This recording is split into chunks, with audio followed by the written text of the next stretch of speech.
Over a year ago, I bought a van. I was a little broke, didn't run, and didn't have a title. In that way, we had a lot in common.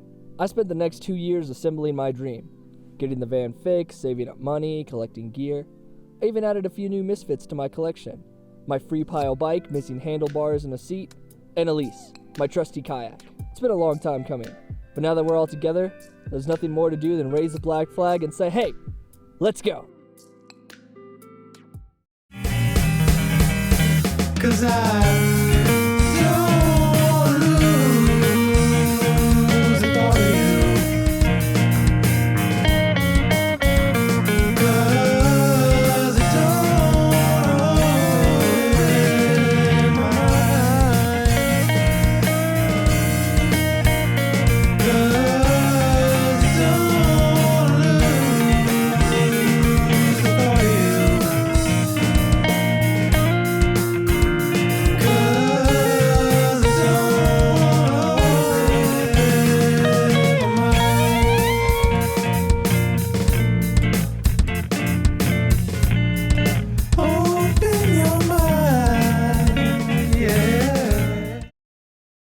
I have a long trip planned for myself.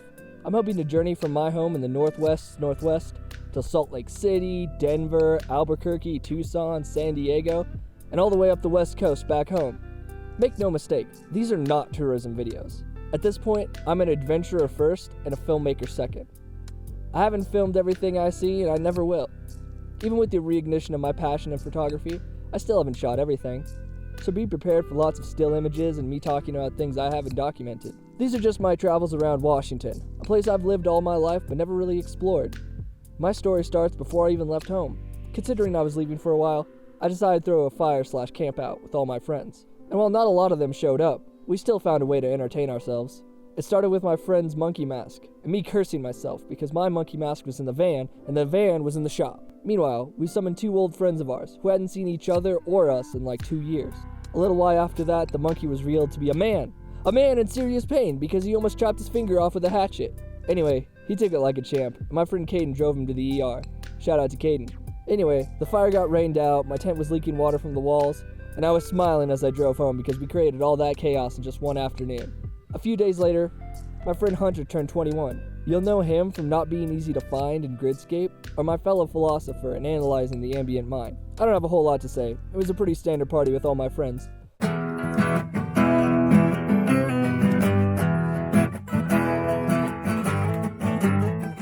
What? I'm not doing a keg stand. You can call us the boys, or if you're feeling real spicy, the Cadillac crew. I was mostly just looking for an excuse to show a guitar-playing keg stand. After all that, I got my van back from the shop and was off to Orcas Island. Quite a large island with about 1.5 towns on it.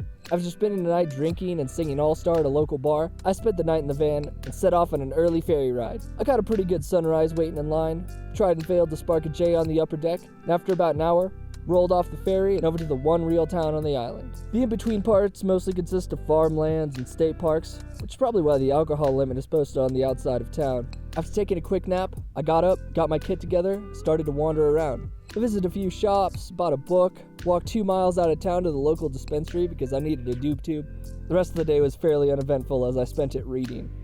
Having done everything there was to do in town, besides buy overpriced Orcas Island merch, I headed for the beach. I was hoping to kayak out to the Susha Islands. Unfortunately, it was windy as hell. And while I'm fairly confident in my kayaking ability, I didn't want to push it. Oh well, if I can't kayak, might as well go to the highest point in the San Juans, Mount Constitution. The drive up there was nice enough, not that I have any footage of it. There's a cool tower up there. I mean, it's no lighthouse, but it let me get some cool pictures of the island I so wanted to visit. I also got a sweet picture of 5 bald eagles soaring all around each other. It looks like a badass album cover. Just the environment up there in general is awesome. Once I was off the mountain, I decided it was time to find a place to stay. I got myself a campsite right next to the lake, spent the day reading, had a sandwich next to some geese, and later that night, failed to start a fire.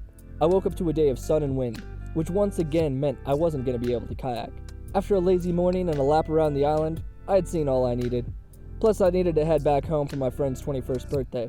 I have very little footage or memory of the next couple days. Then I was off down Whidbey Island, first visiting my favorite spot to hike, a lighthouse of course, then spending 2 days at E.B.'s Landing. I got to take some sunset pictures, walk along an old cliff, and explore an old military bunker. Heading home one last time to get my tires rotated, I spent a day biking around town and got a few more of my favorite hikes in before I'd be away for a long time. But then I was off for real, leaving my island home and all my friends behind for whatever lay ahead of me. I did spend 2 days with my aunt, but I spent most of it playing video games with my cousin and getting high in church. But then, the afternoon of Easter Sunday, I raced my way over the Cascades and put a physical barrier of several thousand feet between me and my home. Spent that night at a random rest stop just outside of Moses Lake. About an hour north of Moses Lake is Dry Falls State Park, a place I'd heard of a week before while watching YouTube. Shout out to my boy Nick. I aspire to be half the editor you are. Anyway, it's got a cool geological history and has some cool lakes to kayak. Dry Falls came and went in 2 days. I got a lease in the lake, took a nice hike around the arid area, and then I was back to Moses Lake. My friend was kind enough to make me dinner and let me park in her driveway. All this time, I've been keeping my driving to about 100 miles or about an hour and a half a day, just to give my van a break and force me to meander from place to place. But for some reason, I woke up that day, I decided to drive twice as long and ended up in Pullman, home of Washington State University and my cousins. I couldn't have arrived at a better time to sow chaos. It was finals, and my cousins were working hard to finish up and graduate. Then I bust in, homeless, jobless, with a pack of joints. They showed me around town, went out to a nice dinner, and even caught an unexpected jazz set.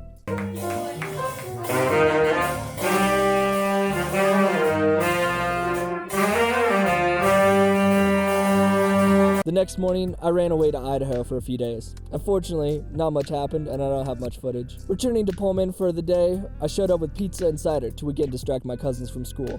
Then, like before, I was off. This time to Spokane, to see an extremely old friend of mine from elementary school. We met at a pizza place with a cool-ass TMNT mural on the side, and caught up. Interesting enough, we haven't changed all that much in a decade. She's still into horses, and I'm still a filmmaker. Hell, I still carry around the same mid-90s camera bag. Heading north this time to complete my loop around Washington, I went over an unexpected mountain pass and ended up in Okanagan County, a land lost in time and space. It gives the vibe of the Wild West in the 1870s. My great aunt lives in this vast, off-the-grid expanse of farmland, just her and her horses. She's been long retired and spends most of her time concocting community plans no one wants to collaborate on and writing philosophy. Her worldview is quite unique, and we spent many days talking long into the night. I planned on spending more time there, but after 3 weeks on the road, cooping myself up in a faraway place was not a great idea. After 3 days, I decided it was time to move on. Moving down south, I stayed the night at the Grand Coulee Dam, and then later in the Tri-Cities area, before finally leaving Washington for good. I crossed the border to Oregon with my sights set on Salt Lake City, and beyond that, Denver. Part 1 of my journey came to an end, and look at all that I accomplished in just under a month. It was nothing fantastical or crazy, but it was my life. Nobody told me where to go or what to do. Each day I got to see something new, or talk to new people. Visit friends and family I don't usually have access to. Watch as the landscape shifted from ocean waves to mountains to wide open fields, all the while knowing I hadn't seen anything yet. Alright, so like and subscribe. I don't have an upload schedule, but I'm slowly working on 2 more videos. So if you don't subscribe, you can't see them. Farewell, friends.